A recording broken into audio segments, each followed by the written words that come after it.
Hello, BookTube. We're going to continue on with the fantasy and science fiction and horror shelves as a tour. So we already did a big section on Tolkien, some of the early adult fantasy books, paperbacks that Lynn Carter did, and a few other things. So we'll move right on to the next shelf. The first thing we have here is the Green Fairy book, edited by Andrew Lang, complete and unabridged. So see this? Actually a heavy thing. So these books came out, well, they had the Blue Fairy book, the Brown Fairy book, all sorts of them. I think Folio Society did a really nice collection of them. So this is a republication of the first edition circa 1892. Let's see, from the 42 stories in this book, he tapped the folklore of France, Germany, Russia, Italy, Scotland, England, and China. So it has some of these early illustrations. So here we go.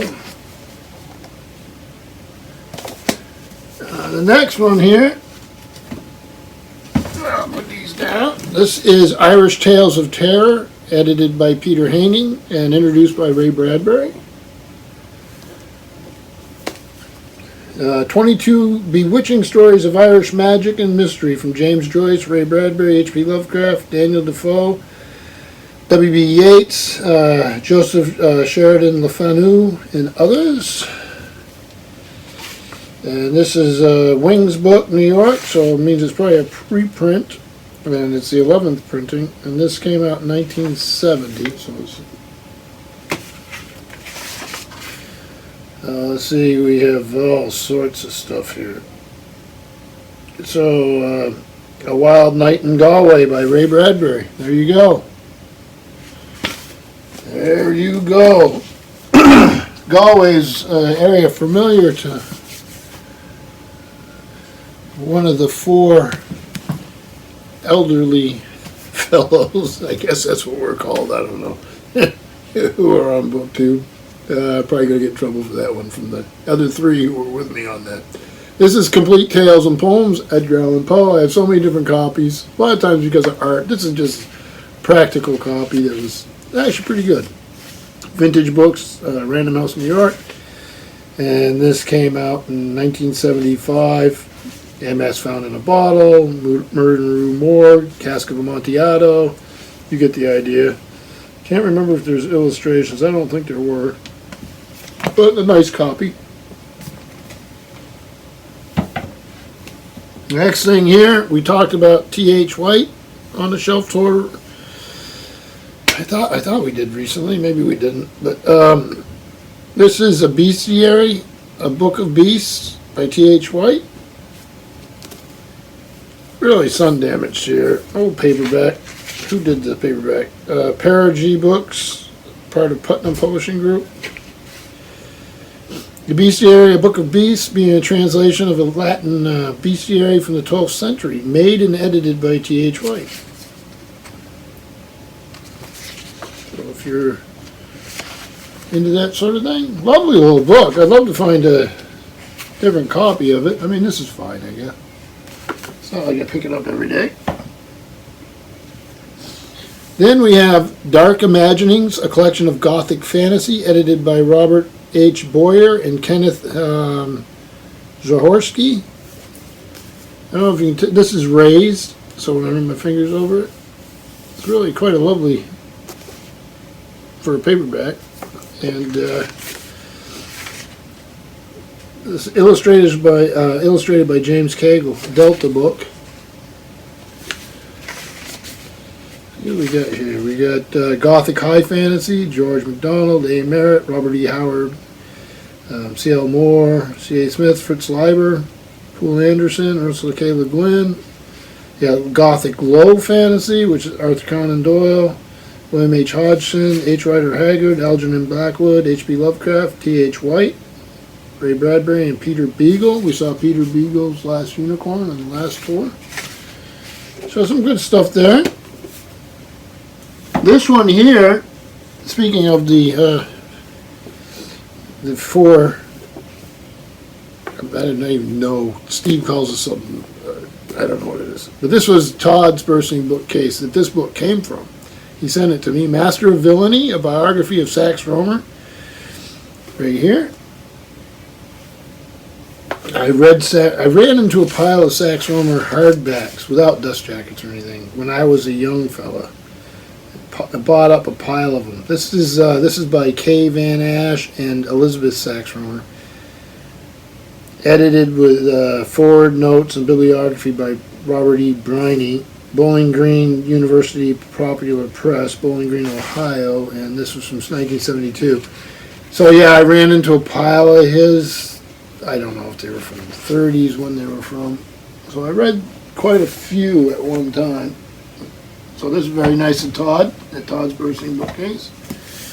Here's Weird Tales, edited by Marvin Kay, another editor you'll see on these older volumes quite a bit.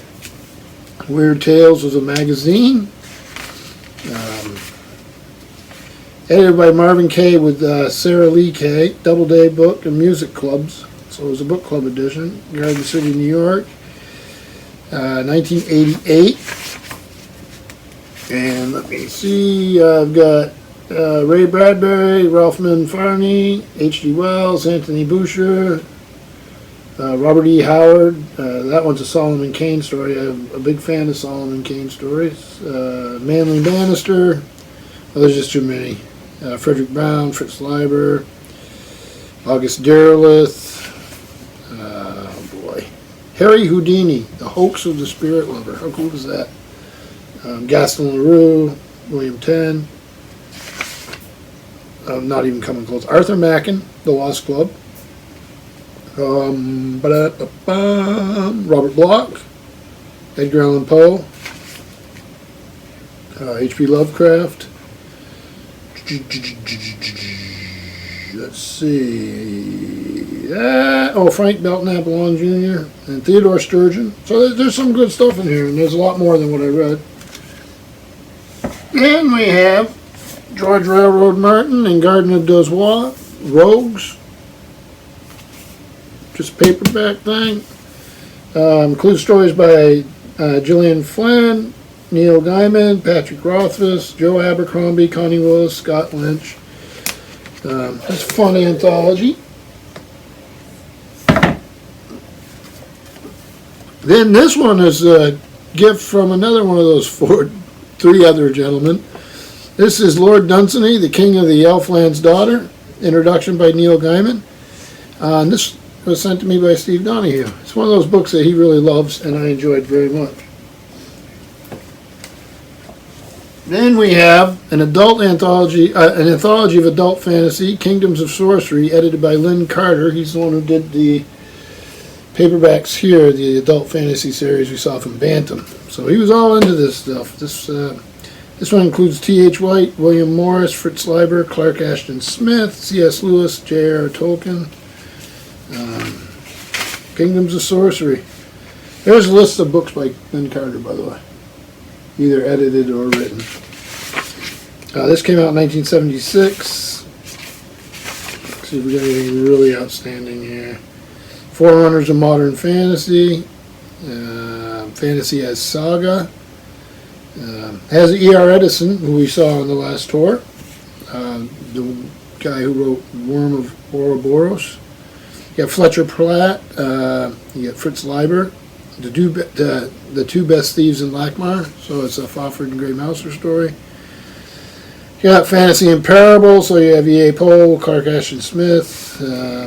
Fantasy as Antidote. So Merlin versus Madame Mim by T.H. White. The Owl and the Ape by L. Sprague de Camp. Fantasy Epic. You have The Bridge of Khazad-dûm by J.R.R. Tolkien. Oh yeah, fun stuff. And speaking of Fritz Leiber, we're going to do a little bit of a run here. This is the best of Fritz Leiber, one of these old science fiction book club editions, which I wish I had kept more of. They were not very collectible at the time. With special introduction by Poul Anderson. So you got Gonna Roll the Bones, Sanity, Wanted, An Enemy, all sorts of these Fritz Leiber stories. And this one's a little out of order here. Lynn Carter, who we've been mentioning. Beyond the Gates of Dream, Belmont Science Fiction. So one of his own stories. When did this come out?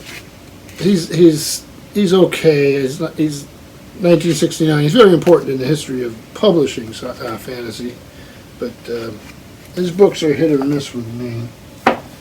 Well, if I see one, I grab it. They're interesting. Then we're going to get in some Fritz Leiber. We got these Fawford and Grey Mousers. Here's number 1, Swords and Deviltry. We got number 2, Swords Against Death. Number 3 is Swords in the Mist. Then you've got Swords Against Wizardry, which is book 4. Older paperback here, Granada.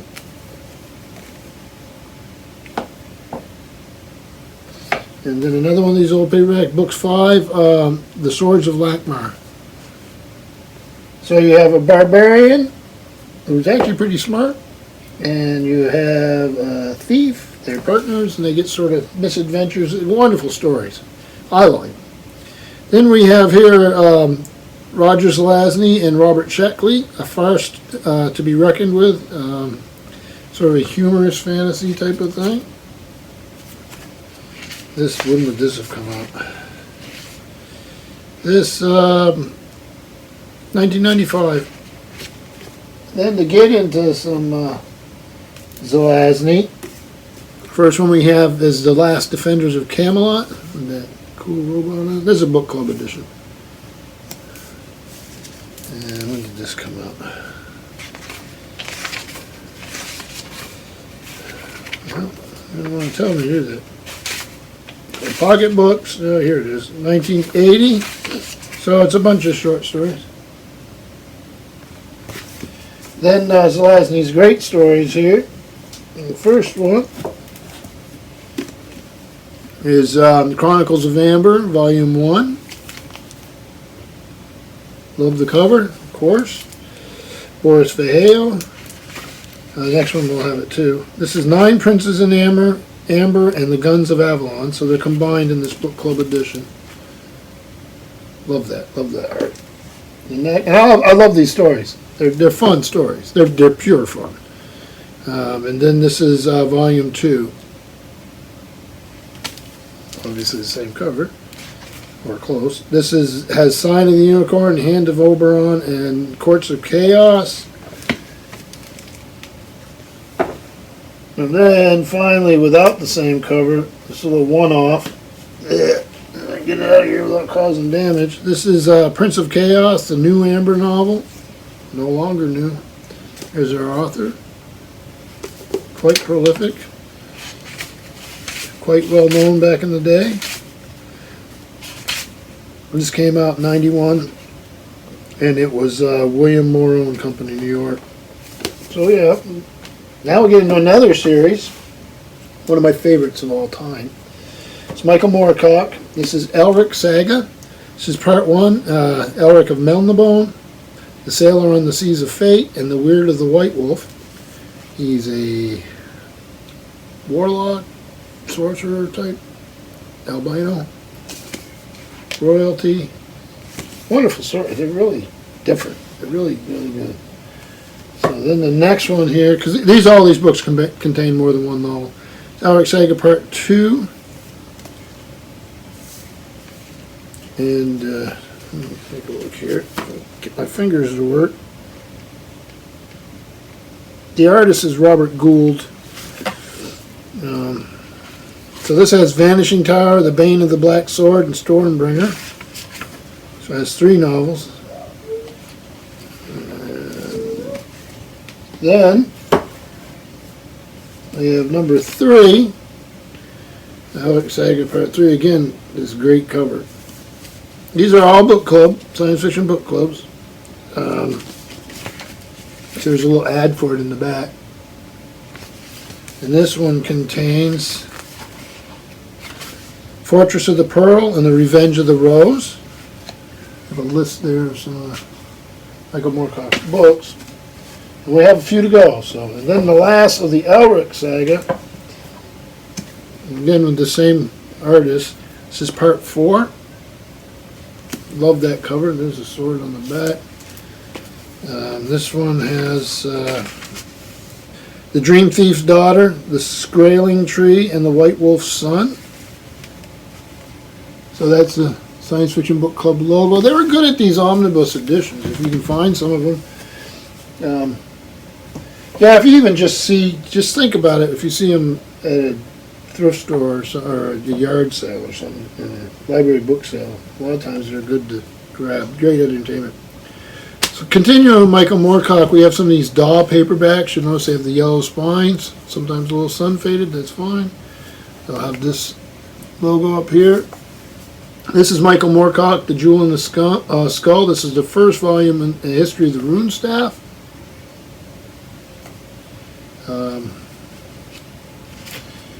Let's see if they tell me. The cover art is by Richard Clifton Day. Quite like that. Then we have the second volume in the history of the Rune Staff, The Mad God's Amulet. Not omelet, amulet. And let's see if they... Richard Clifton Day. Same artist. This is sort of neat. Then in the same series, this is their third volume in the history of the Rune Staff, The Sword of the Dawn.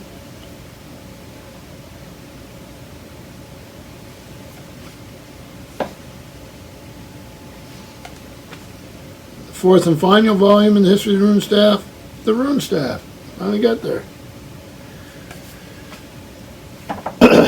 Michael Moorcock was an odd fellow. He's part of the whole new wave of sci-fi.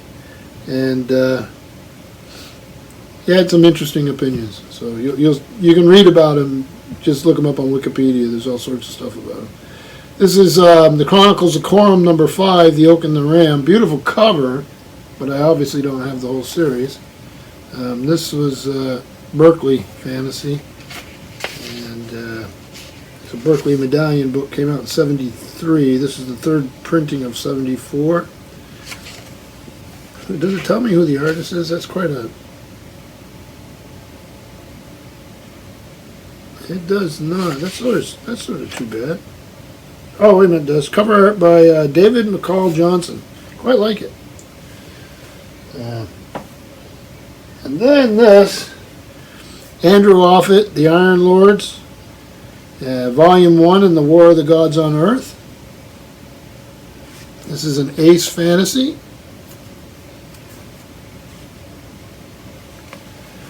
Then to wrap it all up, I'd like to get the first volume of this in the same edition. I've never seen it before. I found this when I was out book hunting with Steve Donahue. This is Piers Anthony, the continuing Xanth saga, new collection of 3 complete novels, Centaur Isle, Ogre, and Nightmare. I'd like to find the first one, and if there's any others. So I'll have to keep an eye out for them. It's nice having these big, solid sets. I think the paperbacks all the time would usually beat up. This is Wings Books. They're silly stories, but maybe that's why I like them. This is... So Centaur Isle came out in '81, Ogre came out in '82, and Nightmare came out in '82, or at least that's when the copyrights are. So yeah, I like having this big solid beast of a thing.